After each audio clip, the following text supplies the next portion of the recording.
Okay, let's unpack this. What happens after capitalism? That's the huge question a listener sent our way. Yeah, and they pointed us to this paper, right? With a title that really makes you stop. Capitalism is at the dead dog stage. Eco-verdum societies are coming soon. That's by sociologist Nadir Redzepi. It's a fascinating question because it feels so relevant right now, doesn't it? Yeah. But also just massive, almost impossible to really grasp. Totally. And Redzepi, he's coming at this as a sociologist looking at the big picture, how societies work, how they're structured, not just the economic numbers in isolation. Right, not just spreadsheets. Exactly. He's trying to diagnose where we actually are. Yeah.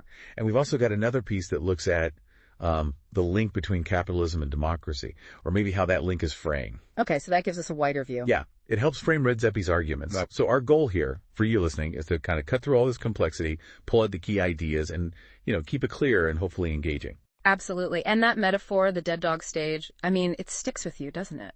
It really is. Capitalism is this, this decaying thing everyone's pretending is just taking a nap. It's vivid. Paints a picture. So let's dive into Redzepi's main critique.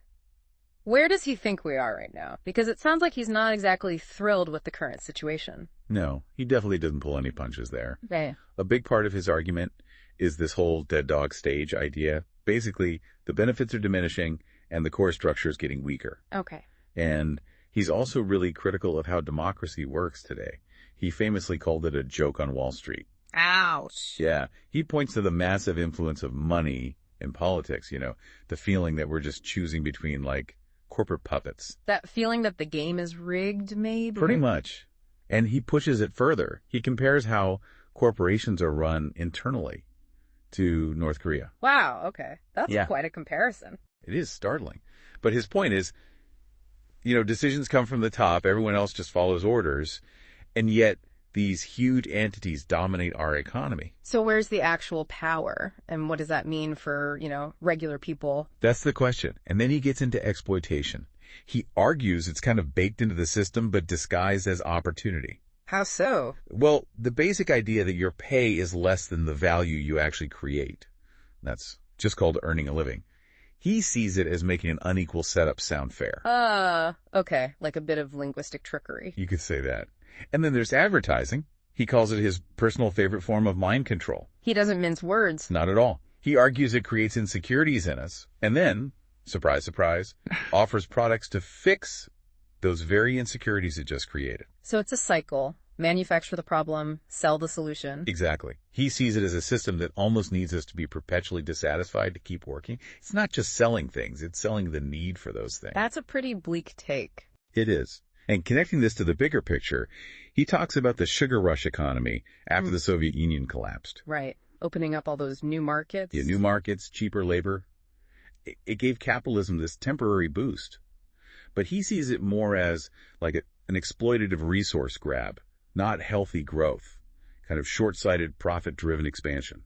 And he specifically looks at America, right, as sort of the final stage. Yeah, he calls it capitalism's end game.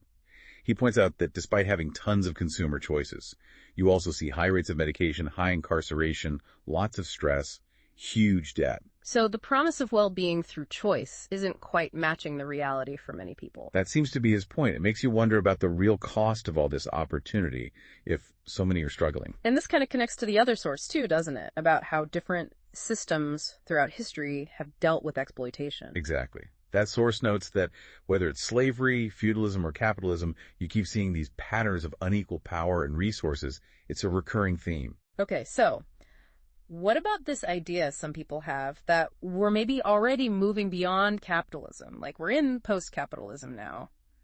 Redzepi doesn't seem to buy that. No, he's, let's just say, highly skeptical.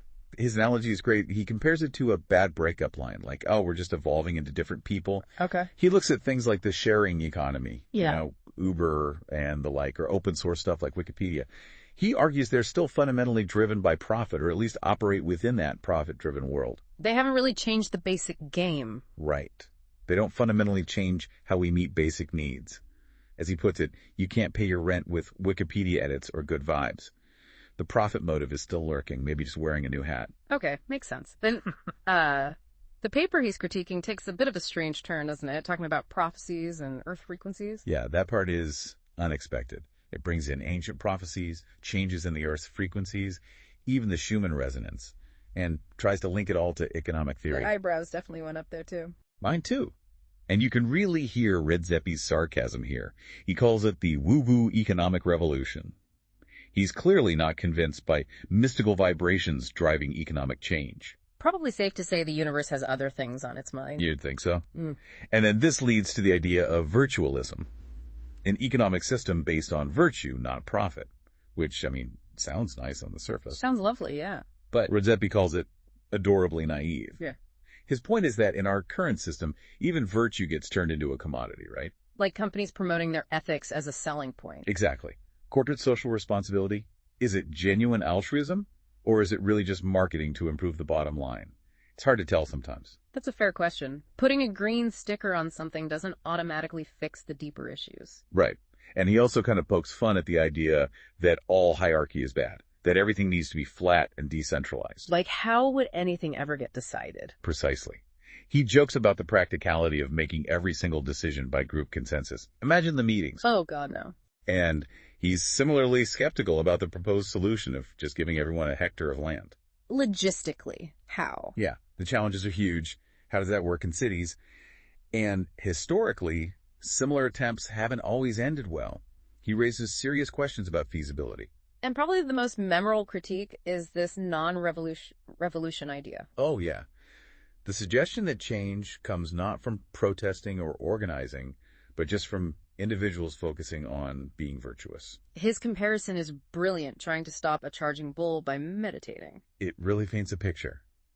And he asks, would figures like Martin Luther King Jr. or Gandhi agree with that approach? It gets to a core question. How does real social change actually happen? Redzeppi clearly thinks you can't just ignore power and conflict. Definitely. He thinks that's just a recipe for nothing changing. Okay, so that's Redzeppi's critique in a nutshell. Pretty sharp stuff. Very sharp. Now, the paper also uses this framework, the Boston Matrix, which sounds like something from a business class. How does that fit in? Right, it usually analyzes products, but here it's applied to capitalism's history. It gives us a different lens, maybe a broader perspective than just Redzeppi's immediate critique. Okay, explain that. So, the idea is capitalism started as a question mark back in the Industrial Revolution. Lots of potential, but uncertain.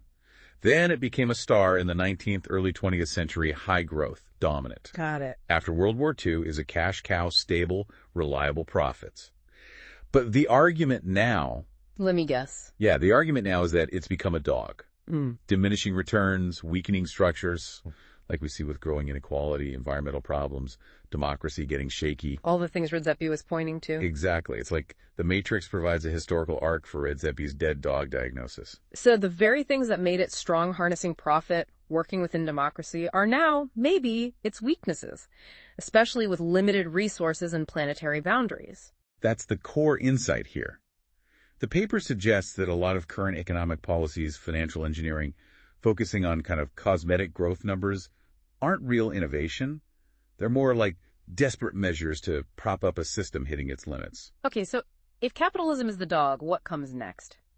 This is where the eco-verdum social order idea comes back in, right? Presented as maybe the inevitable next step. Yes, exactly. This eco-verdum concept emerges from this diagnosis. It envisions a society built differently based on ecological principles, like regeneration, sharing, cooperation. And driven by ethics, virtue, not just profit. Right. It's a fundamental shift.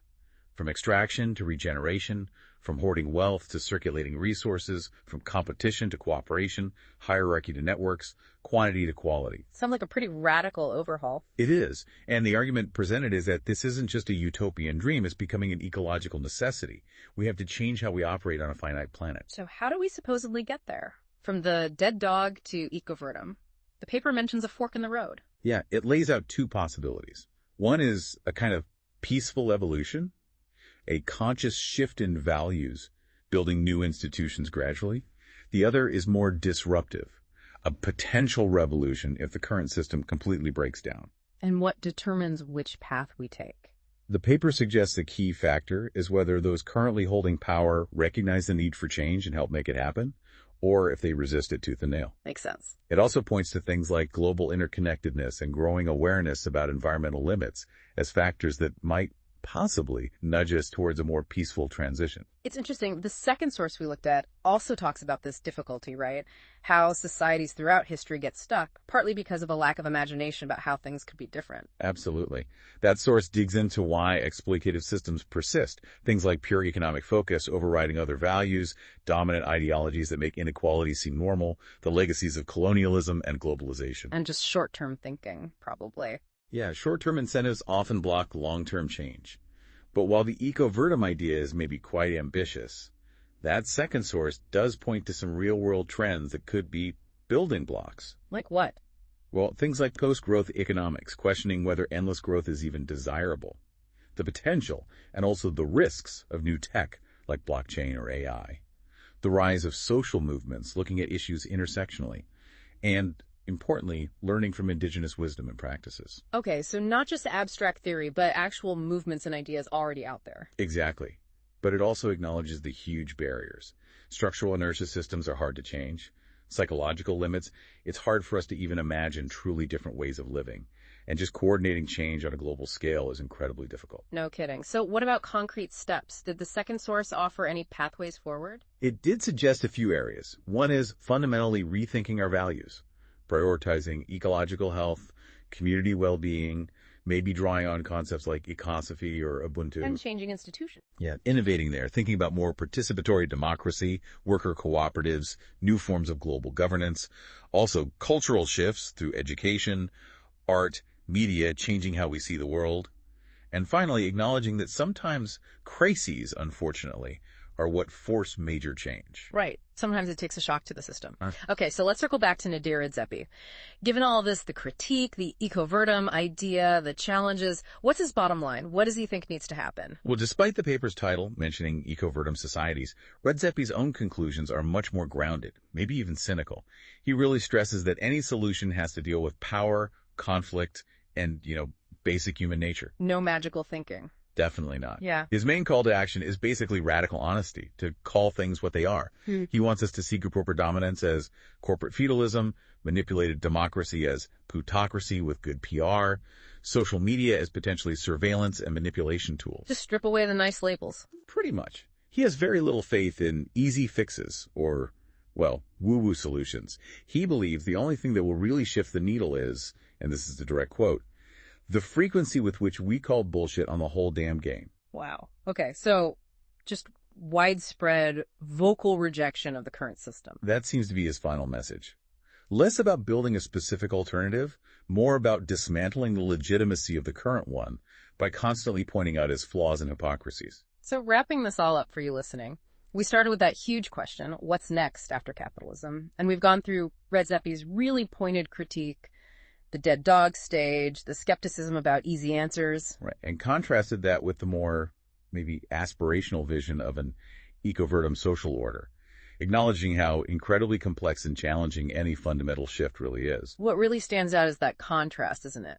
Between Redzepi's almost biting realism, his focus on power and calling things out, and the more hopeful, but maybe less defined pathways suggested elsewhere, focusing on values, cooperation, and ecological necessity.